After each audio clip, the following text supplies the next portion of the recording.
কিয়ামতের সময় সব মানুষগুলো যখন ইন্তেকাল করবে, সব জিনেরা যখন ইন্তেকাল করবে, সব ফেরেশতারা যখন ইন্তেকাল করবে, বাকি থাকবে মালাকুল মাউত। মালাকুল মাউত এসে বলবে, আল্লাহ আপনার কথা মতো সবাই শেষ, মানুষগুলো নাই, জিনগুলো নাই, আমার সতীর্থ ফেরেশতাগুলো নাই, মহাবিশ্বে আর কেউ নাই। আল্লাহ বলে, এখন কে আছে? মালাকুল মাউত বলবে, আল্লাহ তুমি আছো আর আমি।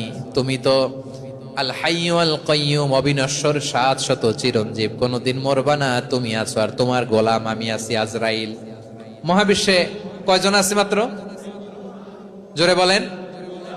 এক হচ্ছেন আর হচ্ছে মালাকুল মাউত। আল্লাহ তুমি আছো আমি আছি। আল্লাহ বলবে, ঠিক আছে, এবার তোমার মরণের পালা, মুত ইয়া মালাকাল মাউত, হে মৃত্যুর ফেরেশতা তুমি মরো।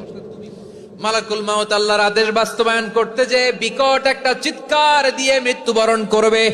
ওই চিৎকার দুনিয়ার মানুষেরা, চিৎকারের আওয়াজ যদি দুনিয়ার মানুষেরা শুনতে পেত, দুনিয়ার মানুষের প্রত্যেকের কানের পর্দা ফেটে মুহূর্তের মধ্যে সব লাশ হয়ে জমিনে পড়ে রইত।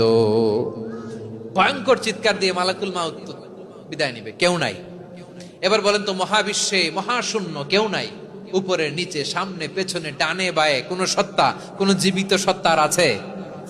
একজন ছাড়া, তিনি কে?